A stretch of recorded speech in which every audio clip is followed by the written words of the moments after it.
Drama की शुरुआत में हम यूजियांग को देखते हैं जिसकी मम्मा उसे कॉल पर बोल रही होती है अपने लिए कोई अच्छा सा बॉयफ्रेंड ढूंढने के लिए, लेकिन ये तो मम्मा की बात को इग्नोर कर रही होती है और मिस्टर फू को टेलीस्कोप से घूर घूर कर देख रही होती है।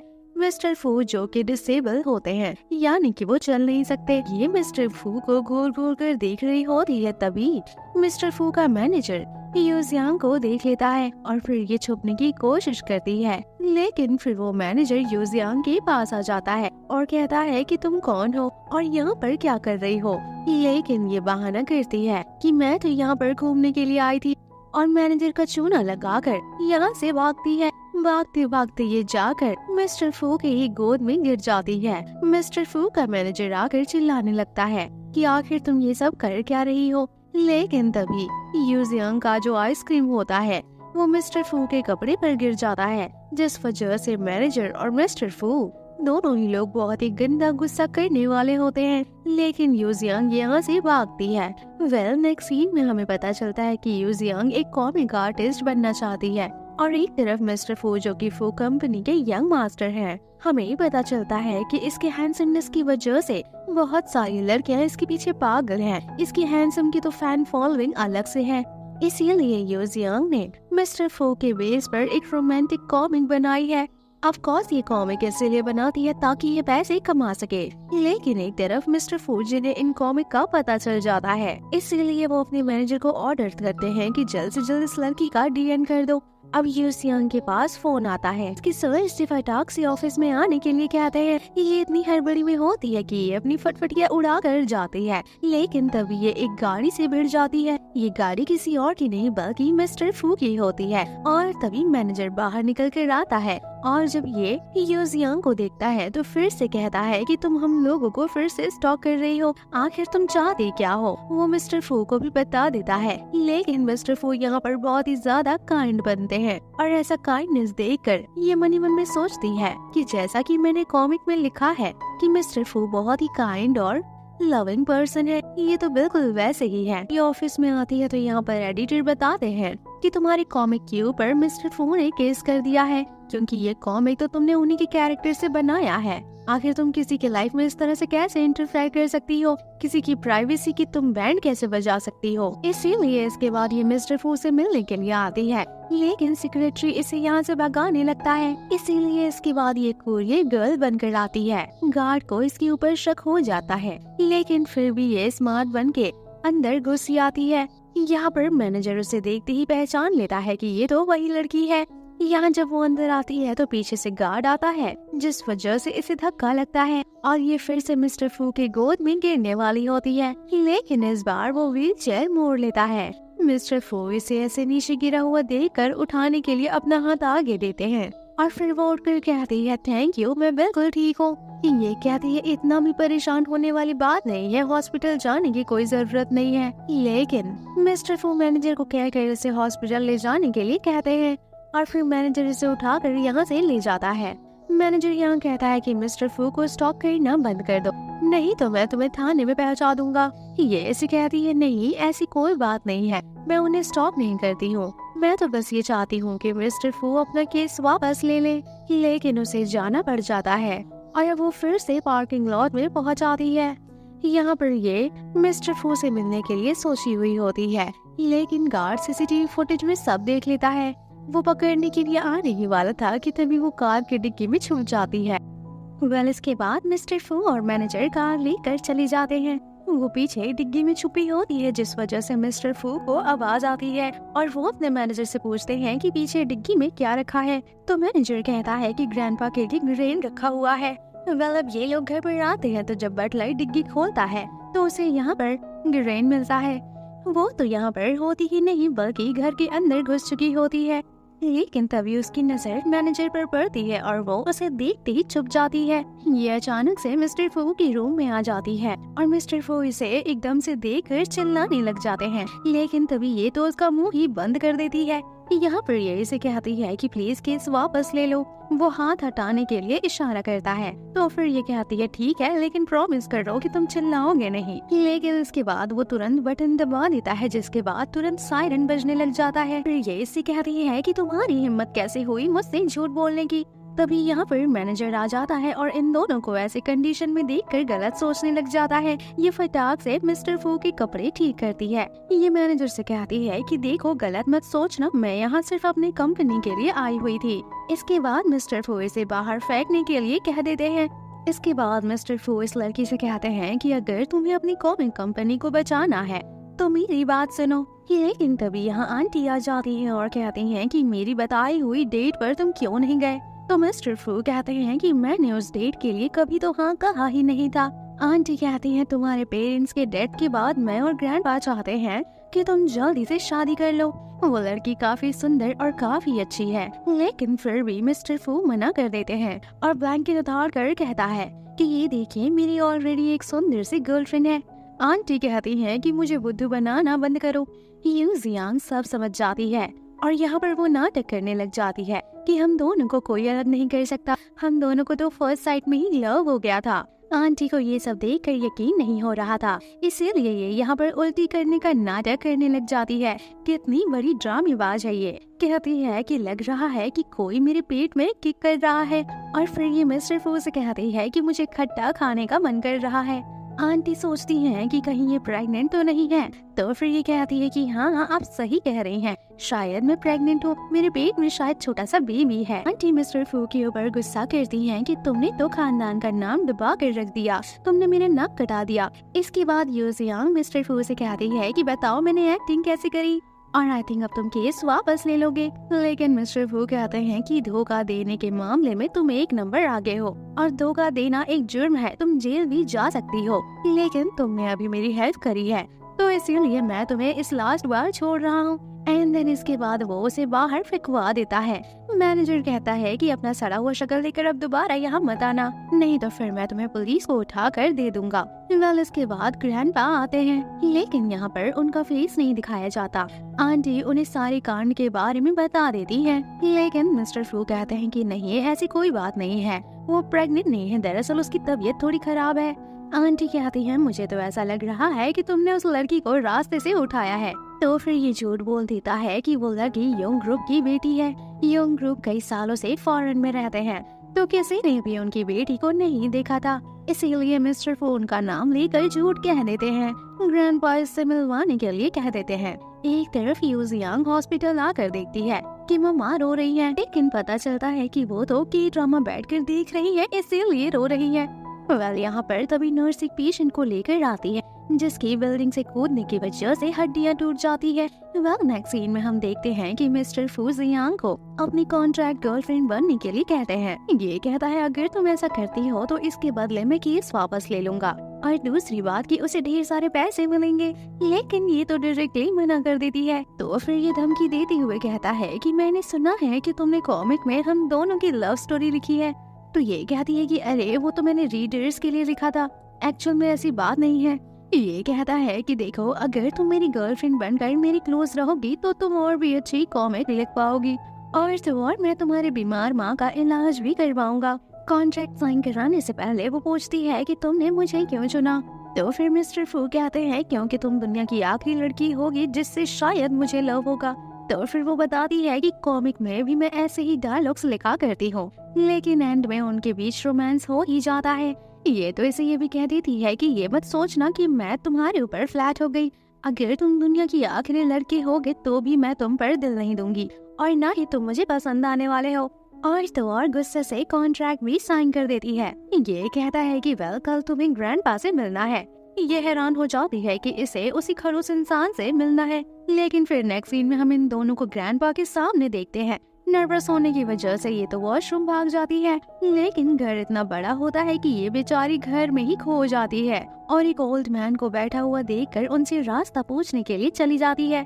उस ओल्ड मैन से ड्यूरेन तोड़ा नहीं जा रहा था, तो फिर वो उनकी हेल्प करती है। ओल्ड मैन काफी खुश हो जाते हैं और वो भी उसे खाने के लिए देते हैं। ये इसे कहती है कि पता है कि मैं फू कंपनी के चेयरमैन से मिलने वाली हूँ, मैंने सुना है कि वो बहुत ही खड़ूस हैं, उनके नाम से ही मुझे डर लगता है। लेकिन ओल्ड मैन कहते हैं कि डरो मत, वो तुम्हें कुछ भी नहीं कहेगा। तो फिर ये यहाँ से थैंक यू कहकर चली जाती है। नेक्स्ट सीन में हम देखते हैं वो जो ओल्ड मैन होते हैं वो यहाँ पर आ जाते हैं, जिन्हें मिस्टर फू देखकर ग्रैंडपा कहते हैं। और फिर ये तो हैरान हो जाती है कि मैंने बाहर इनसे क्या क्या कह दिया। तभी यहाँ पर मिस्टर फू की जो मम्मा होती हैं वो ग्रैंडपा को फोटो दिखाते हुए कहती हैं कि मुझे तो ऐसा लग रहा है कि ये वो लड़की नहीं है, ये कितनी गरीब दिखती है और इसकी फोटो तो देखिए, ये फोटो में कितनी अमीर लग रही है। लेकिन हमें पता चलता है कि ये तो बचपन की फोटो होती है। और ग्रैंडपा कहते हैं कि बड़ी होने के बाद लड़कियां काफी सुंदर और मैच्योर हो जाती हैं, इसीलिए मिस्टर फू और जियांग बच जाते हैं क्योंकि वो फोटो बचपन की होती है। यहाँ पर जो आंटी होती है वो इन सभी को रॉयल पार्टी में इन्वाइट करती है और ये जियांग को जरूर आने के लिए कहती हैं। मिस्टर फू बात टालने की कोशिश करता है, लेकिन फिर वो कहते हैं डरो मत, पार्टी में सिर्फ गर्ल्स होंगी, तो कोई भी लड़का मिस्टर फू की गर्लफ्रेंड को नहीं छेड़ेगा। जियांग कहती है कि मैं अभी अभी फॉरेन से आई हूँ तो मेरा सिर बड़ा दुख रहा है। ग्रैंडपा इन लोगों को पार्टी में जाने के लिए कहने लगते हैं तो ये दोनों फ्रेंड मना नहीं कर पाते। फिर इसके बाद नेक्स्ट सीन में हम देखते हैं कि मिस्टर फू जियांग के साथ में होते हैं और मैनेजर से कहते हैं घर चलने के लिए। मैनेजर पूछता है कौन से घर, तो मिस्टर फू कहते हैं ऑब्वियसली मेरे घर चलना है। और फिर ये जियांग को कहते हैं कि आज के बाद से तुम मेरे साथ और मेरे घर पर रहोगी और अगर तुम ऐसा नहीं करती हो तो आंटी को तुम पर शक हो जाएगा। ऐसा सुनकर जियांग काफी खुश होती है और ये कहता है तुम्हें कोई दिक्कत नहीं है मेरे साथ रहने में। तो फिर जियांग कहती है कि न रेंट भरना होगा, न बिजली बिल भरना होगा और ऊपर से लग्जरी घर में रहने को भी मिलेगा। तो ये गुड लक नहीं है तो क्या है। जब ये घर पर आती है तो इतना आलीशान घर देखकर ये हैरान हो जाती है और बटलर जियांग से कहता है कि मैडम अगर आपको कुछ भी चाहिए तो फिर बस आप ऑर्डर कर दीजिएगा। लेकिन इसके बाद मिस्टर फू जियांग को बताते हैं कि बटलर की झांसे में मत आना, वो आंटी का जासूस है, वो तुम्हारे ऊपर नजर रखेगा और न ही उसकी बातों पर बिलीव करना। ये कहती है कि आंटी और बटलर तो बहुत ही चालाक इंसान निकले। इसके बाद ये इससे पूछती है कि डिनर में क्या खाओगे, तुम लोग तो इतने अमीर हो, तुम लोग जरूर कुछ अच्छा ही खाते होगे। मैंने देखा है कि ड्रामास में तुम लोग डाइनिंग टेबल भर के खाते हो, तो यहाँ पर भी तो वैसा ही होगा। बटलर उसके लिए खाना लेकर आता है तो ये प्लेट देखकर कहती है कि जरूर इसमें कुछ टेस्टी चीज होगा। लेकिन जब ये प्लेट हटाती है तो फिर इसे तो घास फूस मिलता है। ये मिस्टर फू से कहती है कि मैं कोई बकरी हूँ क्या जो तुम मुझे घास फूस खिला रहे हो।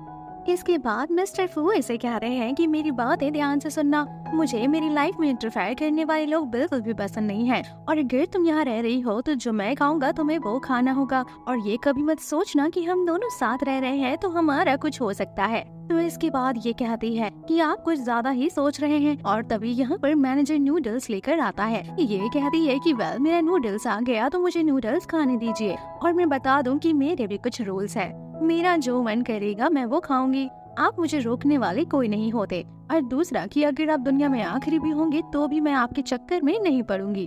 और तीसरा, मुझे कंट्रोल करने की कोशिश मत करना, मैं अपनी लाइफ अपने हिसाब से जीती हूँ, माई लाइफ माई रूल। यहाँ पर नूडल्स की बदबू मैनेजर और मिस्टर फू को बर्दाश्त नहीं हो रही होती है। ये इसे मना करती है तो ये कहती है कि एक और रूल, जो तुम्हें खाना पसंद है वो मुझे बिल्कुल भी पसंद नहीं, तो प्लीज मेरे खानों के बीच में मत आना। मिस्टर फू कहते हैं लगता है तुम हमारी कॉन्ट्रैक्ट को भूल गई। लेकिन फिर ये इसे ब्लैकमेल करती है और कहती है कि ग्रैंडपा ने तुम्हारी गर्लफ्रेंड यानी कि मुझे ऑलरेडी देख लिया है और अगर अब तुम मुझे घर से निकालते भी हो तो तुम मेरी जैसी लड़की अपनी गर्लफ्रेंड बनाकर दुनिया से कहां से लाओगे और ग्रैंडपा को फिर क्या कहोगे। ऐसा सुनकर तो मिस्टर फू का मुंह ही बंद हो जाता है कि ये लड़की तो बहुत ही ज्यादा चालाक है, मजबूरी का फायदा उठा रही है साला। सारी बातें बटलर सुन लेता है और वो आंटी को फोन करके सारी बात ये बता देता है। आंटी कहती हैं कि पार्टी में आओ फिर मैं तुम्हारी क्लास लगाती हूँ, देखती हूँ कि तुम कैसे बचकर जाओगी। नेक्स्ट सीन में हम देखते हैं कि इतना बड़ा लग्जरी बाथरूम देखकर ये लड़की पगला जाती है और डीजे बजा कर नाचने लगती है। इसकी आवाज सुनकर मिस्टर फू इरिटेट हो जाते हैं और जब वो इसे शांत कराने के लिए आते हैं तो डोर नॉक करते हैं, लेकिन ये दरवाजा नहीं खोलती और डांस करने में बिजी होती है। लेकिन तभी इसका पैर फिसलता है और ये गिरती है। चिल्लाने की आवाज आती है कि ये दैया मेरी तो कमर टूट गई।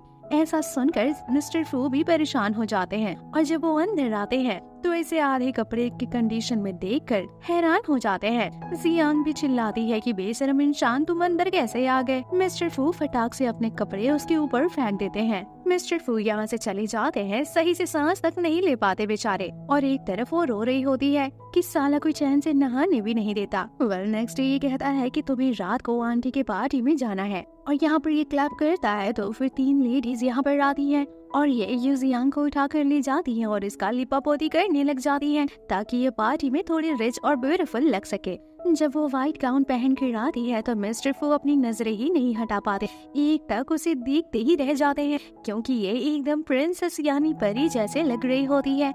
ये भी अपने आप को देखकर कहती है कि मैं कितनी ब्यूटीफुल लग रही हूँ, मैंने कभी सोचा नहीं था कि मैं इतनी ब्यूटीफुल हूँ। मिस्टर फू भी इसकी डायरेक्टली तारीफ नहीं करते और कहते हैं कि हाँ गाउन तो अच्छा है। यहाँ पर वो गुस्से में आ जाते हैं ऐसा कॉम्प्लीमेंट सुनकर, और जब वो आगे बढ़ती है तो सैंडल की वजह से उसका पैर मुड़ जाता है और वो जा गिरती है मिस्टर फू के ऊपर।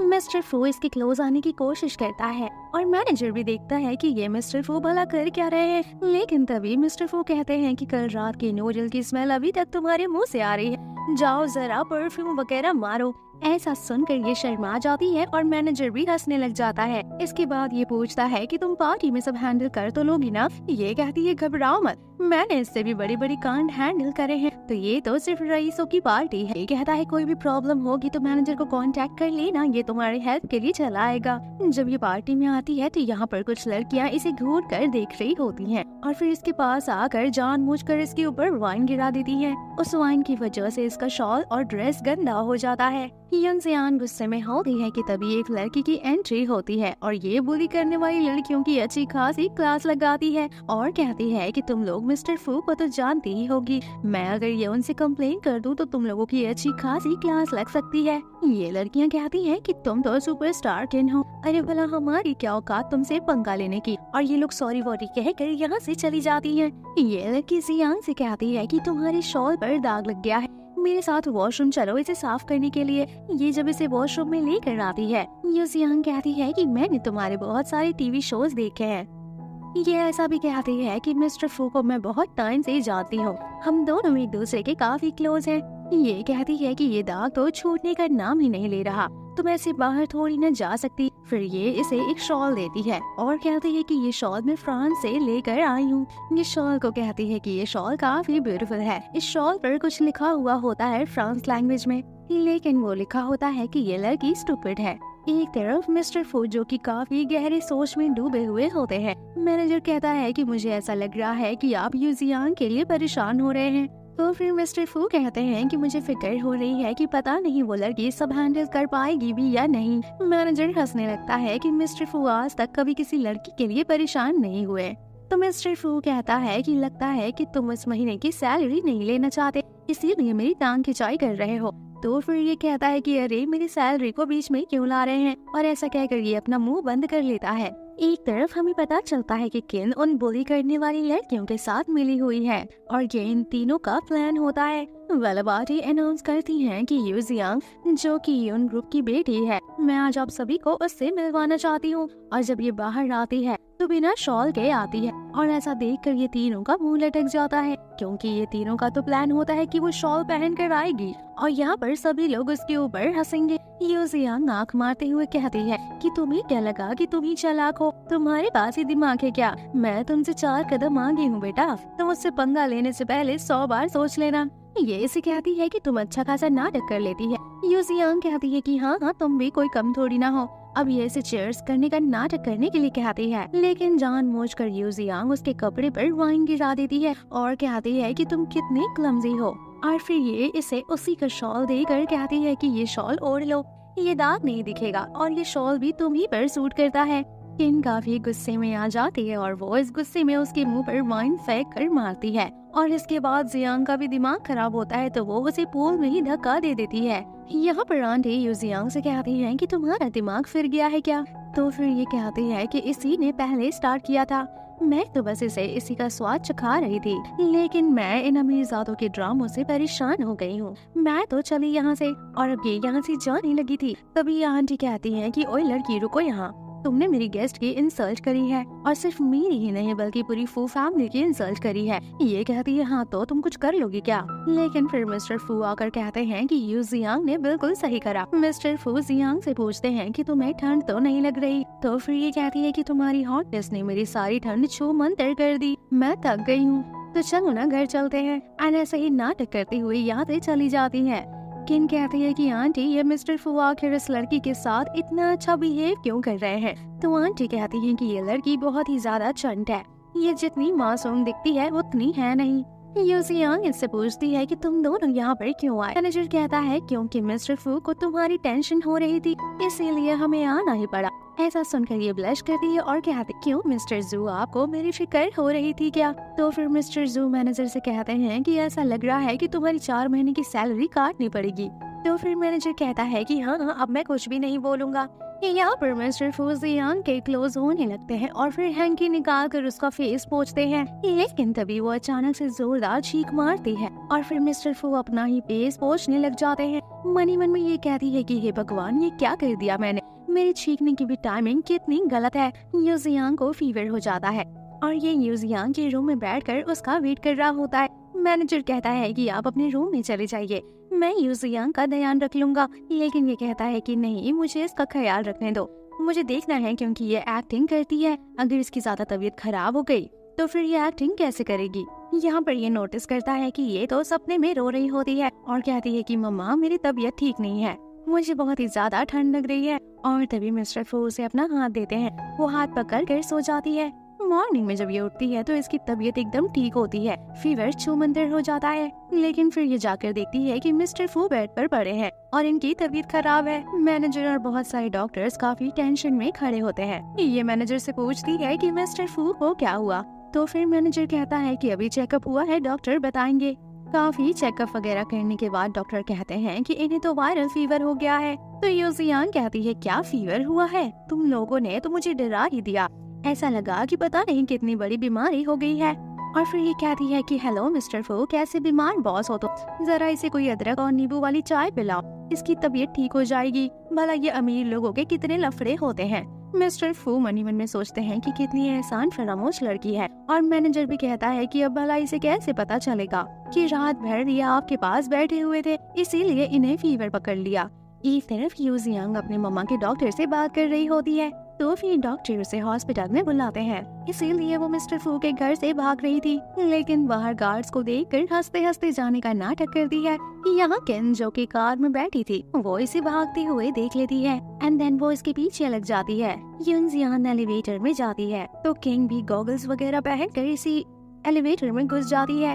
यू जियांग को शक होता है क्योंकि ये जहाँ जहाँ जाती है वो चश्मे वाली लड़की भी वहाँ वहाँ आती है, इसीलिए वो जानबूझकर क्वार्ट में चली जाती है। किन भागकर अंदर आती है, लेकिन फिर ये इसका गॉगल उतार कर चिल्लाती है कि वाह ये तो सुपरस्टार किन है। सुनो सुनो सब लोग जल्दी आओ, यहाँ पर बहुत ही बड़ी सुपरस्टार आई हुई है। सभी लोग किन को घेर कर उसकी फोटोज खींचने लग जाते हैं। एक लड़का बैठा हुआ यू जियांग की मम्मा के साथ गेम खेल रहा होता है। मॉम उसे यू जियांग से इंट्रोड्यूस कराती है और कहती है कि ये है बीए। यू जियांग कहती है कि तुम वही मम्मी हो जिससे हम पहले मिले थे। तो ये कहता है कि हाँ सही बोल रही हो, लेकिन अब मैं तुम्हारी मम्मा का फ्रेंड हूँ, तो अब तुम मुझे अंकल भी कह सकती हो। मॉम तो बार बार उसे गेम खेलने के लिए कह रही थी, तो वो कहता है कि आप कितनी बार हारोगे मुझसे। मॉम कहती है कि बेटा अब तुम ही मेरी इज्जत बचा सकती हो, तुम्हें इसे हराना होगा। तो वो कहती है कि हाँ मॉम जरूर, मैं इसे हरा कर रहूंगी। अब इन दोनों के बीच में मैच शुरू होता है। वो उसे हर राउंड में बुरी तरह हरा रही थी, बेचारे की तो बीन बच जाती है। इसके बाद यू जियांग अपनी मम्मा का ख्याल रखने के लिए बोलकर चली जाती है। तो फिर यहाँ पर बियो को भी साथ में गोश आती है, लेकिन फिर वो उसे देखने लगा था। वो देखती है कि इसका तो फोन ही गायब हो गया और तो और एलिवेटर में एक ओल्ड मैन गिरे पड़े हुए थे।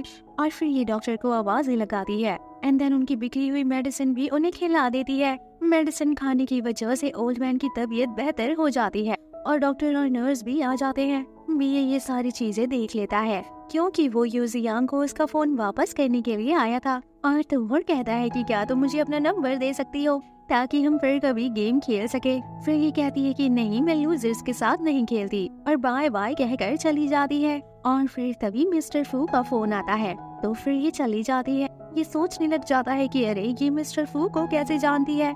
यू जियांग जब घर आती है तो मिस्टर फू कहते हैं कि कॉन्ट्रैक्ट के अकॉर्डिंग तुम सिर्फ वीकेंड पर ही अपनी फैमिली से मिल सकती हो, और वो भी मेरे बॉडीगार्ड की निगरानी में। वो कहती है मिस्टर फू मुझे बस थोड़ी सी इमरजेंसी थी। वो कहता है तुम्हें अंदाजा भी है कि अगर आंटी को इसका पता चल जाए तो फिर क्या होता।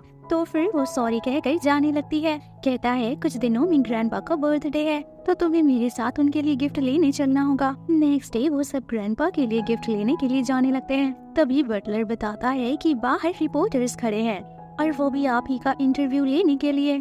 मिस्टर फू के बाहर आते ही रिपोर्टर्स पूछने लग जाते हैं कि किम हॉस्पिटल में पाई गई, आप दोनों सीक्रेटली डेटिंग कर रहे हैं और उसका बेबी तुम्हारा है। यन सुमान सोचती है कि हे भगवान ये मैंने क्या कर दिया। मिस्टर फू उससे घूर रहे होते, ये कहती है कि वो तो मेरा पीछा करते करते हॉस्पिटल आ गई थी।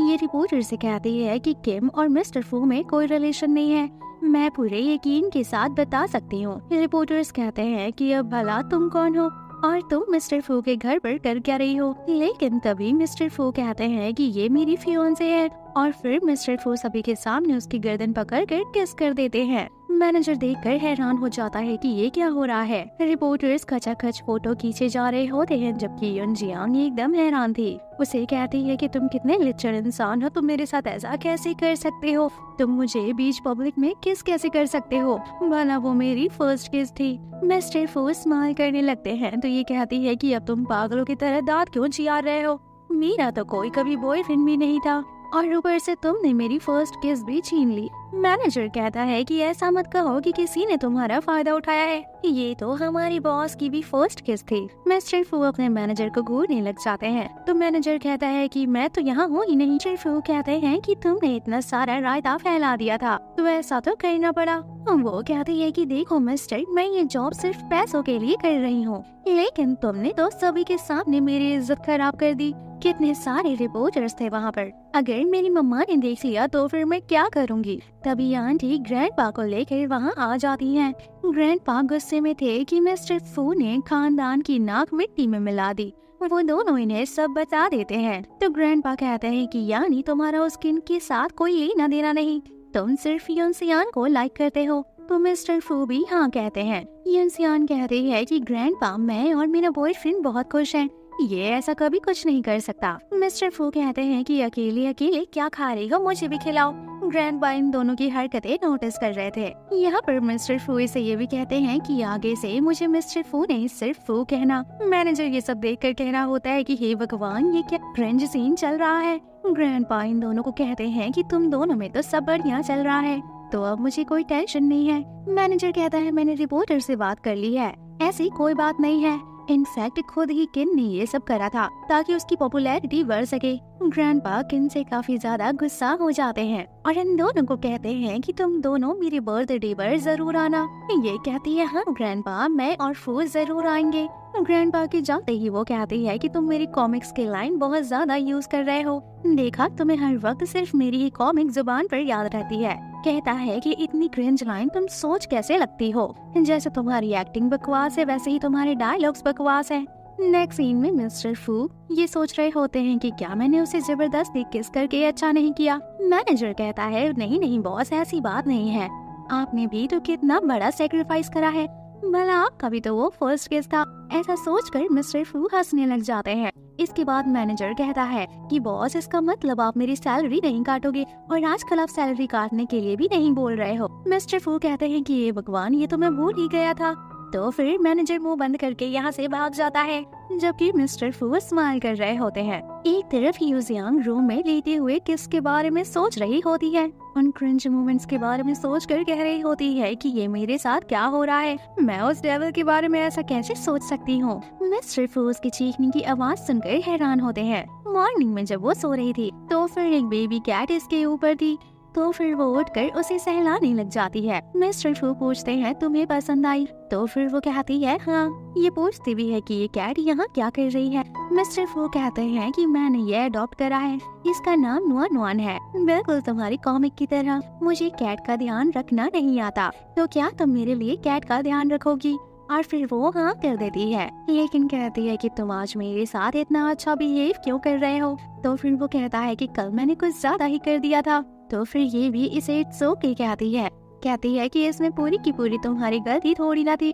तो फिर मिस्टर फू कहते हैं कि यानी कि तुम उसके साथ साथ मेरा भी ख्याल रखोगी। तो फिर वो सिर हिलाती है। मैनेजर आकर कहता है कि बॉस ये क्या चल रहा है, आप तो लड़की पटाने में काफी माहिर हो। यंग जियान न्योन के साथ खेल रही होती है और उसे किस भी कर रही होती है। मिस्टर फू ये सब देखकर उसकी फोटोज खींच रहे होते हैं।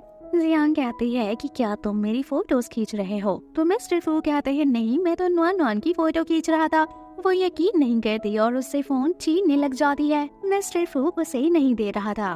फोन छीनते छीनते वो उसकी गोद में गिर जाती है। दोनों एक दूसरे को देखने लगे थे इससे पहले कि कोई किस विस होता कि तभी नुआन बोल पड़ती है। जियांग एकदम से उठ पड़ती है एंड देन देखती है कि फोन में तो सिर्फ नुआन की ही फोटोज हैं, उसकी तो एक भी फोटोज नहीं होती। इसीलिए वो सैड हो जाती है एंड देन वो उसका फोन देकर चली जाती है और हम देखते हैं कि मिस्टर फू ने तो यंग जियान के भी बहुत सारे फोटोज खींच रखे थे एंड देन वो स्माइल करता है। मैनेजर पीछे से कहता है कि बॉस आखिर चल क्या रहा है। ऐसा देखकर मिस्टर फू डर जाते हैं। मैनेजर यहाँ कहता है कि ग्रैंडपा का बर्थडे है, गिफ्ट विफ्ट लेना है या नहीं। इसीलिए अब ये तीनों लोग ग्रैंडपा के लिए मिस्टर मो की पेंटिंग्स लेने के लिए आते हैं।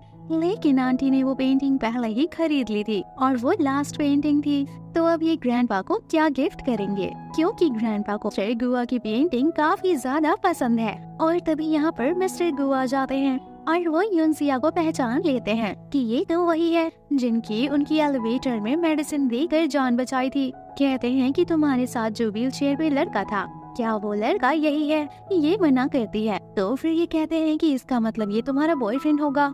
तो फिर कहती है कि नहीं ये तो मेरे बॉस है, मेरा तो कोई बॉयफ्रेंड ही नहीं है। ऐसा सुनकर मिस्टर फू गुस्से में आ जाते हैं। तभी ये अंकल कहते हैं कि मेरा ग्रैंडसन भी सिंगल है, तो तुम दोनों चाहो तो डेट कर सकते हो। लेकिन मिस्टर फू कहते हैं कि हम यहाँ पेंटिंग्स खरीदने आए हैं, रिश्ता कराने नहीं। वो कहते हैं कि मेरी सारी पेंटिंग्स बिक गई हैं, लेकिन मैं मेरे चाहने वालों को कुछ न कुछ तो जरूर दूंगा। इसीलिए वो खुश हो जाती है। इसके बाद मिस्टर फू से कहते हैं कि मिस्टर गो कह रहे थे कि तुम उस दिन किसी व्हीलचेयर वाले लड़के के साथ थी। तो फिर वो कहती है कि हाँ, वो मेरे मॉम के हॉस्पिटल रूम में है। क्यों, क्या हुआ? तो मिस्टर फू कहते हैं कि मैं सिर्फ तुम्हें ये कहना चाहता हूँ कि ऐसी अजीब लड़कों से दूर रहा करो। और ये मन ही मन में सोचती है कि अगर किसी से दूर रहने की जरूरत है वो तो आप हैं। मिस्टर फू हैरान हो जाते हैं, लेकिन मैनेजर को हंसी आ जाती है। यू जियांग को उसकी मम्मा का कॉल आता है और उन्होंने उसे अभी के अभी मिलने के लिए बुलाया था। तो फिर वो कहती है कहीं मेरी मॉम ने हमारी किस वाली न्यूज तो नहीं देख ली। मिस्टर फू भी हैरान था जब वो मॉम से मिलने के लिए आती है। तो फिर मम्मा कहती है कि लाइफ में सबसे ज्यादा इम्पोर्टेंट है लव, और कहती है कि बीए डिस्चार्ज हो गया है, वो अपने घर जाने वाला है, उसने मेरी बहुत हेल्प करी है, तो फिर तुम उसे ये गिफ्ट देकर मेरे बदले की थैंक यू कर देना। तो फिर वो कहती है ठीक है मम्मा। लेकिन मम्मा की तो कुछ और प्लानिंग होती है और वो कहती है कि बीए सिंगल है, और ये कहती है कि मम्मा आपने मुझे इस काम के लिए बुलाया, प्लीज आप मेरे लिए सिंगल लड़के ढूंढना बंद कर दीजिए। मम्मा कहती है कि अरे वो बहुत ही अच्छा लड़का है। वो कहती है जब से वो हॉस्पिटल आया है कोई भी मुझसे मिलने के लिए नहीं आया, क्या पता बीए है कौन। तभी बीए वहाँ आ जाता है। लेकिन तभी मिस्टर फू भी आ जाते हैं और इन दोनों को साथ में देखकर कहते हैं कि अच्छा तो फिर तुम वही हो वो लड़के जो जियांग को परेशान कर रहे हो। ये सोचता है कि मिस्टर फू और जियांग का क्या लेना देना है। वो कहती है कि मिलो इनसे, ये है मिस्टर फू जो कि मेरे बॉस हैं और ये है बीए जो कि मेरी मम्मा का फ्रेंड है। दोनों लोग हेलो करते हैं लेकिन गुस्से से एक दूसरे को देख रहे होते हैं और तो और एक दूसरे का हाथ भी नहीं छोड़ रहे होते। मैनेजर देखकर कहता है कि ये क्या तगड़ा कंपटीशन चल रहा है। जियांग इन दोनों को पकड़कर अलग अलग करती है और तभी मिस्टर फू कहते हैं कि मैंने न्यूज हैंडल कर लिया है, घबराने की कोई बात नहीं है क्योंकि वो न्यूज अब तुम्हारी मम्मा नहीं देख पाएंगी। और तभी भी ये कहता है कि तुम कौन सी न्यूज के बारे में कह रहे हो। तो मिस्टर फू कहता है कि ये तुम्हारे बारे में नहीं है। यहाँ पर बीए मिस्टर फू को चैलेंज करता है, वो भी रेस के लिए, जो सबसे पहले एंड तक पहुँचेगा वही जीतेगा। और मिस्टर फू भी हाँ कह देते हैं। यू जियांग ऐसा देखकर परेशान हो जाती है और कहती है कि इन दोनों को क्या प्रॉब्लम है, आखिर ये लोग ऐसा क्यों कर रहे हैं। ये दोनों लोग अपना रेस स्टार्ट करते हैं और मैनेजर पूछता है कि तुम किसे जिताना चाहती हो।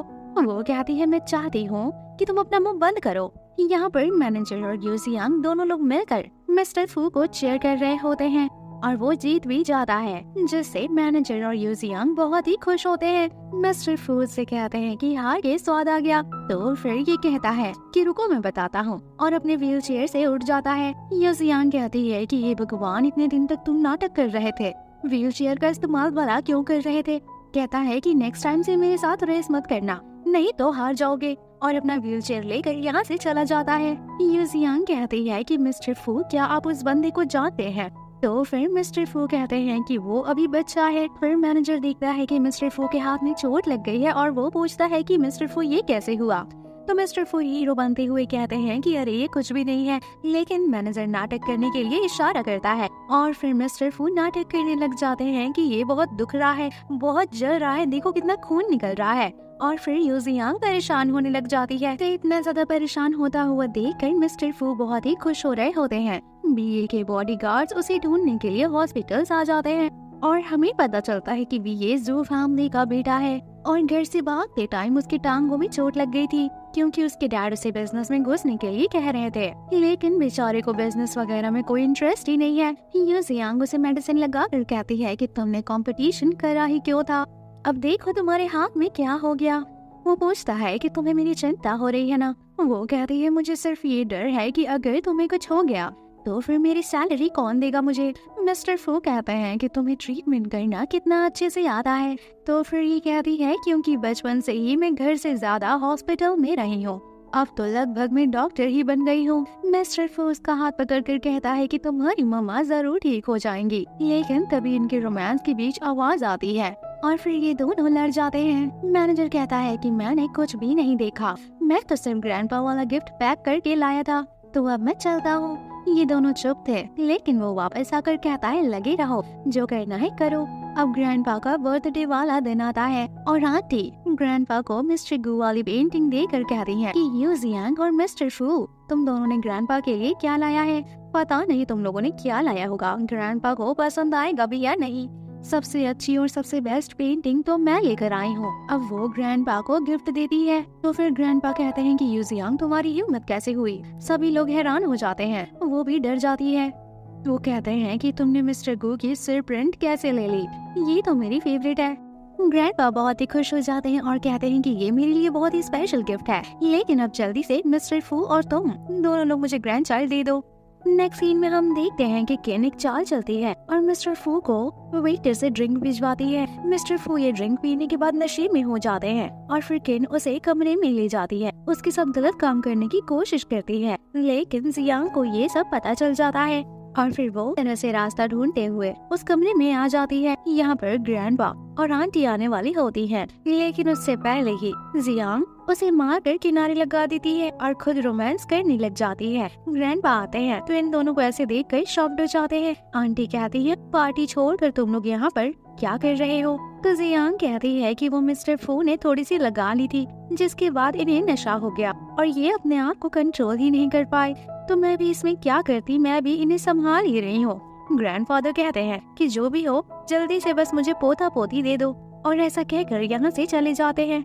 हम देखते हैं कि किन बेड के पीछे बेहोश पड़ी हुई थी और मिस्टर फू जियांग को इतनी जोर से पकड़ लेते हैं कि उसे छोड़ दे ही नहीं, और इसीलिए ये भी मिस्टर फू को पकड़कर यहीं पर सो जाती है। नेक्स्ट मॉर्निंग हम देखते हैं कि मिस्टर फू जियांग के साथ फ्लर्ट करने लगते हैं और कहते हैं कि कल रात को तुम बड़बड़ा रही थी कि तुम्हें मुझसे प्यार हो गया है। ऐसा सुनते ही ये शर्मा कर यहाँ से चली जाती है और अपने आप से कहती है कि मैं ऐसा नहीं कर सकती, वो मेरे बॉस हैं और मैं अपने बॉस से थोड़ी ना प्यार कर सकती हूँ। एक तरफ हम सिन को देखते हैं जो कि भूतनी जैसे उठती है। मेड उसे देखकर हैरान हो जाती है कि ये भूतनी कौन है, लेकिन वो कहती है कि ऐसे क्या देख रही है, कभी सुंदर लड़की नहीं देखी है क्या। सीन में हम देखते हैं कि जो आंटी होती हैं वो किन को बहुत ही डांट रही होती हैं और कहते हैं कि तुम कैसी लड़की हो कि तुम जियांग से हार गई, भला उसने तुम्हें मार के ठिकाने लगा दिया और तुम तो कुछ कर भी नहीं सकी, अच्छा खासा गेम तुमने बेकार कर दिया। हमें पता चलता है कि वो जो प्रेगनेंसी न्यूज होती है वो ये आंटी ने ही वायरल कराया होता है, क्योंकि ये नहीं चाहती हैं कि मिस्टर फू जियांग के साथ शादी वादी करे या फिर वो दोनों एक साथ रहें।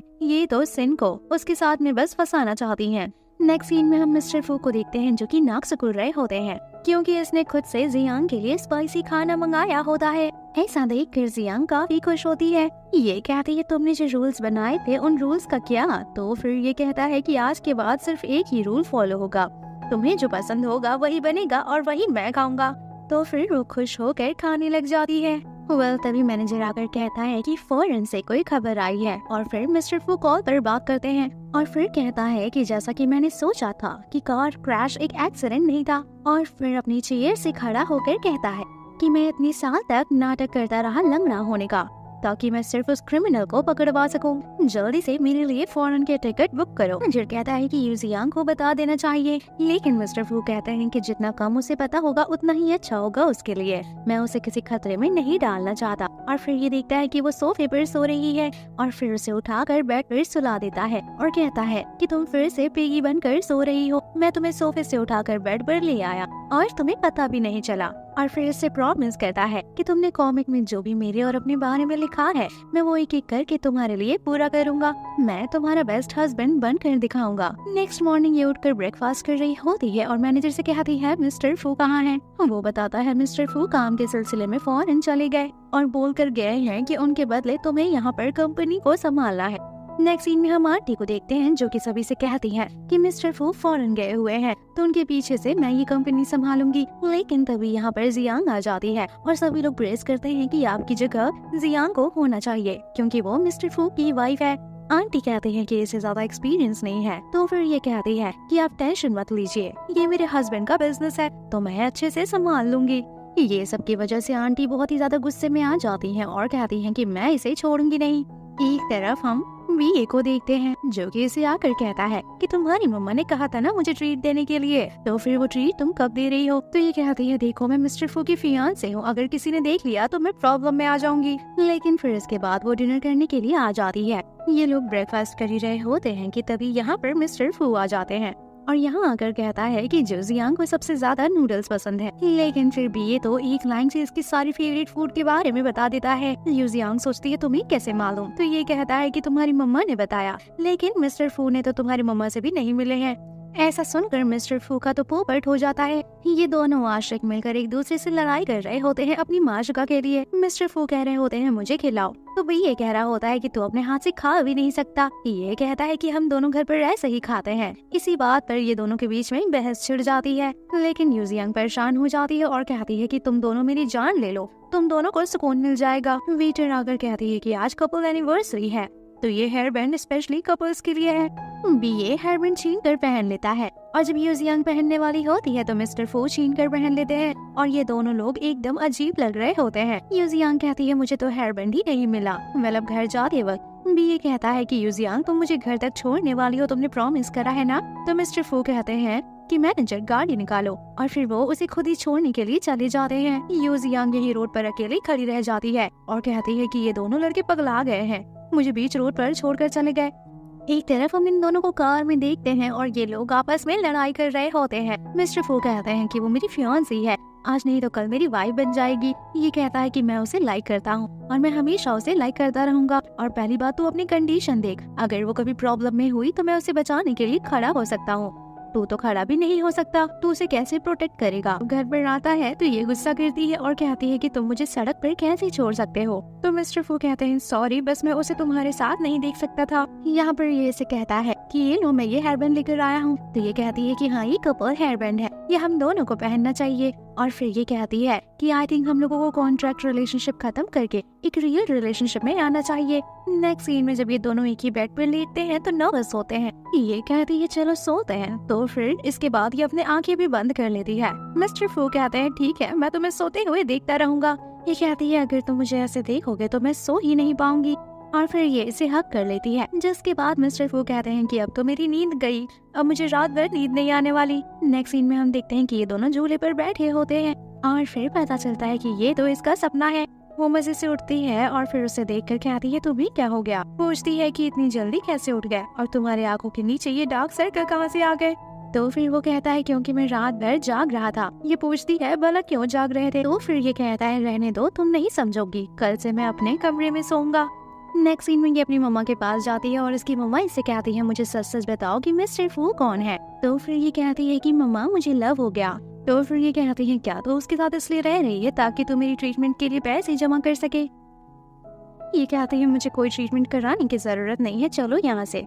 तो फिर ये कहती है नहीं मम्मा, मुझे सच में उससे लव हो गया है। तो आंटी कहती हैं रियली मैं भी उससे मिलना चाहती हूँ। तो ये शर्माने लग जाती है। नेक्स्ट सीन में ये मिस्टर फू को आकर बताती है कि मम्मा से मिलना है और हम लोग कल उनसे मिलने के लिए चलेंगे। ये पूछती है कि मैं ग्रैंडफादर को भी सब बताना चाहती हूँ, लेकिन मिस्टर फू कहते हैं कि उनको हार्ट प्रॉब्लम है तो हम अभी उन्हें नहीं बता सकते, हमें थोड़ा वेट करना होगा, सही टाइम आने दो हम उन्हें बता देंगे। लेकिन तभी वो आंटी चाल चलती है जिसकी वजह से ग्रैंडफादर को पता चल जाता है कि जियांग रिच फैमिली से नहीं है बल्कि वो शू फैमिली से है ही नहीं। और फिर उसके बाद जियांग को भी सारी सच्चाई बतानी पड़ती है और वो कहते हैं कि ये सब मैंने पैसों के लिए किया। यहाँ पर वो मिस्टर फू को नहीं फंसाती है। ग्रैंडफादर कहते हैं कि इतना सब कुछ तुम अकेले तो नहीं कर सकती, बताओ तुम्हें ये सब करने में किसने हेल्प करा है। तो फिर ये कहती है कि ये सब मैंने अपनी मर्जी से करा है पैसों के लिए। लेकिन तभी सही टाइम पर मिस्टर फू आ जाते हैं और मिस्टर फू यहाँ पर कहने लगते हैं कि ये सब मैंने इसे करने के लिए कहा था। और जियांग कहती है नहीं नहीं, ये सब तो मैंने अपनी मर्जी से करा है। ये सब सुनकर ग्रैंडफादर की तबीयत खराब हो जाती है। ग्रैंडफादर की तबीयत खराब हो जाती है और वो कहते हैं कि दोबारा मुड़कर इधर कभी मत आना। और फिर नेक्स्ट सीन में हम देखते हैं कि जियांग फाइनली डिसाइड करती है कि ब्रेकअप करना ही सही रहेगा। उसके वजह से कितने लोग हर्ट हो रहे हैं, ये फाइनली ब्रेकअप कर लेती है, जिस वजह से मिस्टर फू काफी ज्यादा सैड हो जाते हैं और काफी परेशान हो जाते हैं। नेक्स्ट सीन में इसकी मम्मा इससे कहती है कि आज तो मिस्टर फू मुझसे मिलने आने वाले थे। ये कहती है कि हम दोनों एक नहीं हो सकते, हम दोनों एक अलग दुनिया से हैं, तो मम्मा आप सारी बात भूल जाइए। तो फिर ये बताती है कि बेटा तुम गलत सोचती हो, तुमने वो ड्रामा नहीं देखा है my girlfriend is from alien, और पता नहीं कितने ऐसे ड्रामा जिसमें हम देखते हैं कि गर्लफ्रेंड बॉयफ्रेंड दोनों एकदम अलग दुनिया से होते हैं, लेकिन वो दोनों इतना प्यार करते हैं कि उन्हें एक होने से कोई नहीं रोक पाता। नेक्स्ट सीन में हम देखते हैं कि मिस्टर फू ग्रैंडफादर से कहते हैं कि मैं जियांग के बगैर नहीं रह सकता। तो ग्रैंडफादर कहते हैं कि तुम्हें बिजनेस और जियांग में से किसी एक को चुनना होगा। और वो जियांग को चुन लेता है और फिर उसके बाद वो जियांग के पास आता है, उसे कहता है कि मुझे तुम्हारे सहारे की जरूरत है। और फिर ये इसके सामने खड़ा हो जाता है। ये ऐसा देखकर हैरान हो जाती है। अब ये इसे सारी बात बताता है कि आंटी नहीं 7 साल पहले मेरा एक्सीडेंट कराया था ताकि मैं ये बिजनेस वगैरह से दूर रहूं और वो इन सब का फायदा उठा सके, लेकिन मैं नाटक करता रहा कि मेरा पैर टूट गया है, नहीं तो वो मुझे फिर से मारने की कोशिश करती, लेकिन मैं ट्रीटमेंट कराता रहा और मैं बिल्कुल ठीक हो गया। मेरे पास कोई सबूत नहीं था उनके खिलाफ जिससे मैं ये साबित कर सकूं कि उन्होंने ये क्राइम करा है। ये साबित करने के लिए मुझे तुम्हारी हेल्प चाहिए होगी। तो फिर ये इसे हक कर लेती है और कहती है कि मैं तुम्हें हमेशा हेल्प करूंगी और हमेशा तुम्हारे साथ रहूंगी। इसके बाद ये दोनों किस करते हैं। मिस्टर फू उसे बेड पर गिरा देते हैं एंड देन किस करने लगते हैं, लेकिन ये इसे रोकर पूछने लगती है कि पहले बताओ ग्रैंडपा के बर्थडे वाले दिन तुम मुझे ऊपर उठा कर लेकर गए थे और तुम्ही ने मेरे कपड़े भी चेंज करे थे ना। और फिर वो उसका हाथ पकड़ कर कहता है कि हाँ ये सब मैंने करा था, मुझे जो भी देखना चाहिए था मैं वो सब पहले ही देख चुका हूँ। नेक्स्ट सीन में हम देखते हैं कि ये आंटी के पास आती है और कहती है कि तुम्हें क्या लगता है कि सीईओ बनना इतना आसान है। अब ये इसे ब्लैकमेल करती है कि एक्सीडेंट के टाइम पर जो भी कुछ हुआ था वो सब इस पेन ड्राइव में रिकॉर्ड है। आंटी बौखला जाती है और कहती है तुम्हें ये सब कैसे मालूम। तो ये कहती है इतना लंबी कहानी बताने का टाइम नहीं है, लेकिन तुम ये बोलो कि अब तुम क्या करोगी। आंटी कहती है बताओ तुम्हें कितने पैसे चाहिए। यूनसियांग कहती है मुझे पैसे नहीं बल्कि कंपनी चाहिए, इसमें हम दोनों का फायदा होगा। आंटी क्लोज होकर पेन ड्राइव छीन कर डिस्ट्रॉय कर देती है और फिर कहती है तुम्हें क्या लगता है कि तुम मुझे ऐसे धमकाओगी। वो कहती है कि कुछ तो शर्म करो, मिस्टर फू के डैड तुम्हारे भाई थे, तुमने उनकी जान ले ली। आंटी कहती है वो मेरा सगा भाई थोड़ी न था, उसके होते हुए ग्रैंडपा कभी मुझे कंपनी नहीं देते, तो अब तो तुम्हारे पास कोई सबूत नहीं है और अब तुम मेरा कुछ भी नहीं बिगाड़ सकती। और तभी ग्रैंडपा और मिस्टर फू वहाँ पर आ जाते हैं। आंटी का तो पोपट हो जाता है और सभी को इनकी सच्चाई का पता चल जाता है और अब ये इन्हें हमेशा हमेशा के लिए घर से बाहर निकाल देते हैं। कहते हैं कि वो तुम्हारा अपना भाई था, तुमने अपने भाई के साथ ऐसा करा, तुम इस घर में एक पल भी नहीं रुक सकती। और ग्रैंडफादर उसे अपनी प्रॉपर्टी और हर चीज से बेदखल कर देते हैं।